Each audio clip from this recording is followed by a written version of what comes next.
প্রিয় প্রকৌশল শিক্ষার্থী, আজকে তোমাদের দেখাবো কিভাবে ওয়েট মিক্স ম্যাকাডাম প্ল্যান্ট থেকে WMM মিক্স পেতে পারি। সঙ্গত কারণে প্রশ্ন আসে যে আচ্ছা, ওয়াটার বাউন্ড ম্যাকাডাম অর্থাৎ WBM থেকে আমরা ওয়েট মিক্স ম্যাকাডামে অর্থাৎ WMM এ সুইচ করলাম কেন? প্রথম কথা হচ্ছে high strength and durability, faster construction and better compaction, controlled mixing and less water requirement.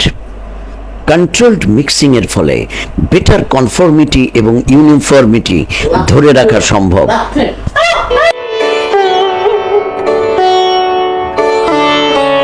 Stone chips এবং মিক্সিং প্ল্যান্ট ইউজ করে WMM এই প্রথম LGD-তে ইন্ট্রোডিউস করা হলো।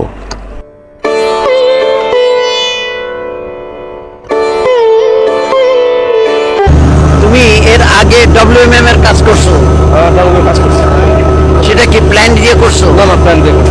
হ্যাঁ, প্ল্যান দিয়ে করিনি এবং স্টোন চিপস দিয়ে করিনি। এটা করেছি হচ্ছে মানে তোমরা পেল অর্ডার দিয়ে RCIP প্রকল্প থেকে করছি। RCIP প্রকল্প থেকে পেল অর্ডার দিয়ে করেছি। টেকনোলজিটা কেমন মনে হচ্ছে? টেকনোলজিটা স্যার এখন মনে হচ্ছে যে এটা আধুনিক টেকনোলজি এবং এটাই দরকার, প্রয়োজন।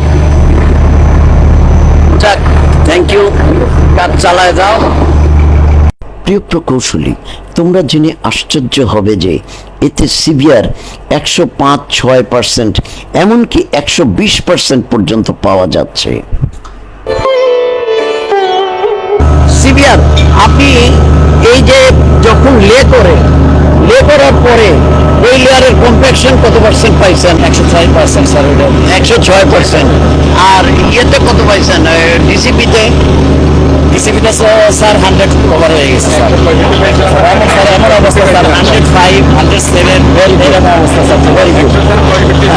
প্রিয় প্রকৌশলী, আগামীতে প্রযুক্তি রুখবে অদক্ষতা এবং দুর্নীতি।